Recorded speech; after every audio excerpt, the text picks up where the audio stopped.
चे माजी उपमुख्यमंत्री ज्यांनी 11 वेळा यशस्वीरित्या अर्थसंकल्प सादर केला, आमचे नेते आदरणीय अजितदादांना या महायुतीच्या सरकारने समर्पित केला आणि सुरुवातीलाच सन्माननीय राज्याचे मुख्यमंत्री देवेंद्र फडणवीस साहेबांनी हा अर्थसंकल्प आदरणीय अजितदादांना समर्पित करत असल्याच्या संदर्भातल्या भावना या सभागृहामध्ये व्यक्त केल्या। खरं तर यंदाचा हा अर्थसंकल्प आदरणीय दादांचा 12वा अर्थसंकल्प झाला असता आणि ज्याची तयारीसुद्धा दादांनी त्या ठिकाणी 2-3 महिन्यापूर्वी सुरू केली होती। आम्हाला सुद्धा मंत्र्यांना आमदारांना वेळोवेळी ते त्या संदर्भामध्ये उल्लेख करायचे की यंदाच्या अर्थसंकल्पामध्ये काही ऐतिहासिक घोषणासुद्धा आहेत, पण त्याचबरोबर राज्याला शिस्त, आर्थिक शिस्त ही येण्याच्या दृष्टिकोनातून, त्याचबरोबर उत्पन्न वाढण्याच्या दृष्टिकोनातून याच्यामध्ये अनेक बाबी असतील। आणि आज राज्याचे मुख्यमंत्री देवेंद्र फडणवीस साहेबांनी हा अर्थसंकल्प सादर केला। मी सुरुवातीला खरं तर त्यांचेही अभिनंदन करीन। अनेक ऐतिहासिक निर्णय आजच्या अर्थसंकल्पामध्ये आपल्याला त्या ठिकाणी पाहायला आणि ऐकायला मिळाले। त्याच्यातलं शेतकऱ्यांच्या कर्जमाफीचा निर्णय असेल, 2 लाखापर्यंतची कर्जमाफी ही त्या ठिकाणी सप्टेंबर 2025 पर्यंत ज्यांनी त्या ठिकाणी जे पात्र त्या आपल्या योजनेमध्ये ठरतील किंवा निकषामध्ये ठरतील यांच्यासाठी 2 लाखापर्यंतची कर्जमाफी ही त्या ठिकाणी घोषित करण्यात आली। याचबरोबर स्वराज्य रक्षक छत्रपती संभाजी महाराजांची जी स्मारकं पुणे जिल्ह्यामध्ये आहेत, त्याचबरोबर कोकणातल्या रत्नागिरी जिल्ह्यातल्या संगमेश्वरमध्ये आहे, याच्यासाठी सुद्धा भरीव तरतूद करण्यात आली। रस्त्यांच्या संदर्भातली सुद्धा करण्यात आली। तिसरी मुंबई म्हणून नव्याने होत असणाऱ्या रायगड जिल्ह्याला सुद्धा याच्यातून भरीव तरतूद ही पुढच्या दृष्टिकोनातून मिळालेली आहे। त्याचबरोबर भारतरत्न डॉक्टर बाबासाहेब आंबेडकर यांचं स्मारक चौदार तळ्यासाठी तिथं आम्हाला त्या ठिकाणी निधी उपलब्ध झाला आहे। आणि हे सगळं करत असताना एक महत्त्वपूर्ण घोषणा ही आदरणीय फडणवीस साहेबांनी केली, ती म्हणजे मुख्यमंत्री माझी लाडकी बहीण ही योजना ही त्या ठिकाणी कायमस्वरूपी अशाच पद्धतीनं सुरू राहील, या संदर्भातली त्यांनी घोषणा केली। आणि त्यासाठी सुद्धा अधिकाधिक सक्षमपणाने ही योजना पुढच्या कालावधीमध्ये राबवण्यात येईल, ह्या दृष्टिकोनातून त्यांच्या मार्गदर्शनाखाली दोन्ही उपमुख्यमंत्री आदरणीय शिंदेसाहेब, आदरणीय सुनेत्रा काकी यांच्या मार्गदर्शनाखाली आम्ही पुढच्या कालावधीमध्ये राबवू। याआधीसुद्धा अनेकदा या संदर्भातला उल्लेख झालेला आहे की 2100च्या बाबतचा जो योग्य वेळी निर्णय आहे तो हे महायुतीचं सरकार घेईल।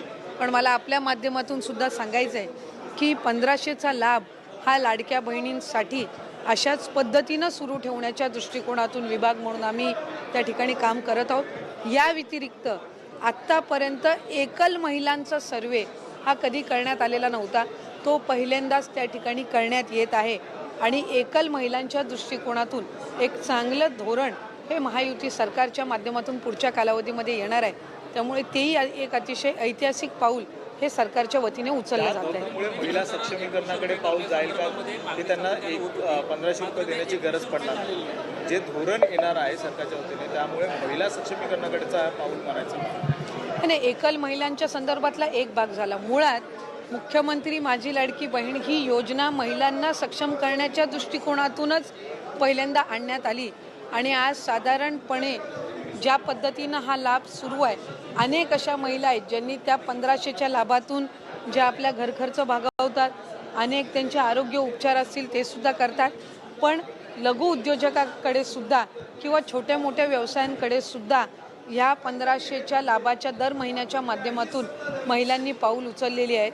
आणि आमच्यासाठी अशा अनेक सकारात्मक ज्या केस स्टोरीज आहेत या निश्चितपणाने लक्षात घेऊन पुढच्या कालावधीमध्ये फायनान्शियल लिटरसी ज्याचा उल्लेख किंवा आर्थिक सक्षमता महिलांमध्ये आणणं, ह्या दृष्टिकोनातून आम्ही काम करणार आहोत। जेणेकरून लखपती दिदी असतील, यांचं उद्दिष्ट गेल्या वेळेला 37 लाखाचं होतं। 37 लाख माता भगिनी या लखपती दिदीच्या त्या ह्याच्यामध्ये लाभ घेत आहेत, म्हणजे वार्षिक त्यांचं उत्पन्न 1 लाखाच्या पुढे जात आहे।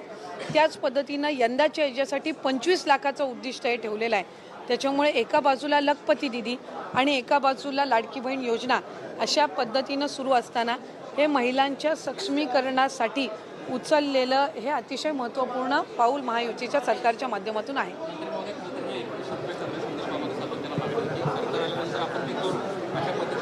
सरकार हे आमचं 5 वर्ष आहे, त्याच्यानंतरचे पुढचे 5 वर्ष निश्चितपणाने महाराष्ट्र राज्याची ही जनता महायुतीच्या सरकारला निवडेल याबाबत काही शंका नाही.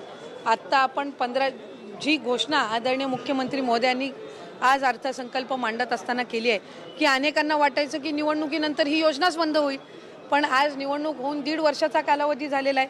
आजही योजना यशस्वीरित्या सुरू आहे. आज अर्थसंकल्पामध्ये त्यांनी उल्लेख केला की पुढेही ही योजना अशाच पद्धतीनं आम्ही सुरू ठेवणार. त्याच्यामुळे शंका कुशंका हे घेण्याचं काम विरोधकांनी आधीसुद्धा केलं. ज्या वेळेला ही योजना आदरणीय दादांनी 28 जून 2024 रोजी आणली त्यावेळेला कोर्टात जाण्याचं कामसुद्धा काहींच्या माध्यमातून झालं. हा लाभ कधी आपल्याला मिळणारच नाही असाही अपप्रचार झाला. त्याच्यामुळे कुठल्याही अपप्रचाराला बळी न पडता लाडक्या बहिणींसाठी हा लाभ हा कायमस्वरूपी महायुतीच्या सरकारच्या माध्यमातून सुरू राहील ही हमी आज पुन्हा एकदा या अर्थसंकल्पाच्या माध्यमातून राज्याचे मुख्यमंत्री फडणवीस साहेबांनी